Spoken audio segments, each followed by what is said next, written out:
जय लंकेश, जय लंकेश।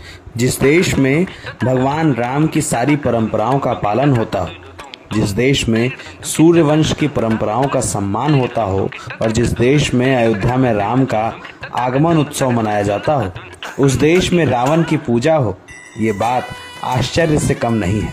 जो उत्तर प्रदेश भगवान राम की जन्मभूमि कहा जाता है, जिस उत्तर प्रदेश में अयोध्या जैसे तीर्थ हैं, जिस उत्तर प्रदेश में दीपोत्सव होता हो, उसी उत्तर प्रदेश में अयोध्या से कुछ 200 किलोमीटर दूर रावण की आराधना हो, ये बात सभी के लिए एक अनोखी कहानी जैसी है।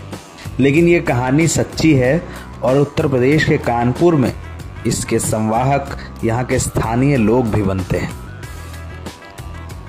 यूपी के कानपुर में दशानन मंदिर के रूप में एक लोकप्रिय मंदिर की स्थापना करीब 100 साल पहले हुई थी। 100 वर्षों से इस मंदिर को विजयादशमी के दिन खोला जाता है। यहाँ पर रावण के साथ साथ कुंभकर्ण और मेघनाथ की पूजा भी होती है। यूं तो देश में रावण, कुंभकर्ण और मेघनाथ के पुतले जलाए जाने का रिवाज है, लेकिन कानपुर में रावण की पूजा होने की परंपरा भी 100 वर्षों से ज्यादा समय से चली आ रही है। यहाँ पर स्थानीय लोग पहुँचते हैं। सुबह करीब 8 बजे मंदिर का कपाट खोला जाता है। रावण की प्रतिमा का साज श्रृंगार होता है। पूरे विधि विधान से रावण की पूजा होती है। लोग जय लंकेश और लंकाधिपति लंकेश की जय हो के नारे लगाते हैं और इसके बाद सारे दिन श्रद्धालु यहाँ पहुंचकर रावण से अपनी मनोकामना के पूर्ण होने का आशीर्वाद मांगते हैं। इस मंदिर में तेल के दिए जलाने की परंपरा है। कहा जाता है कि रावण लोगों की मनोकामनाओं को सुनते हैं और उनकी इच्छाओं की पूर्ति करते हैं।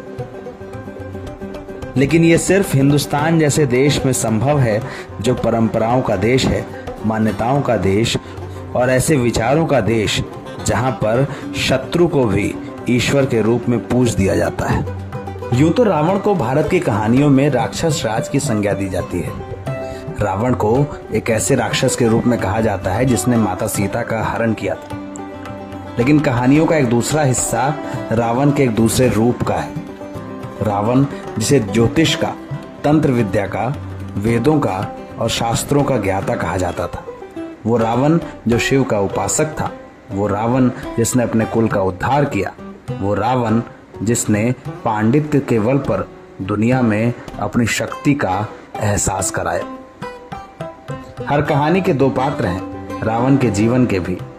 शायद इसीलिए उत्तर प्रदेश में रावण के एक रूप की उपासना होती है। भारत ऐसी ही परंपराओं का देश है और ऐसी ही परंपराएं इसे दुनिया में सभी से अलग बनाती हैं।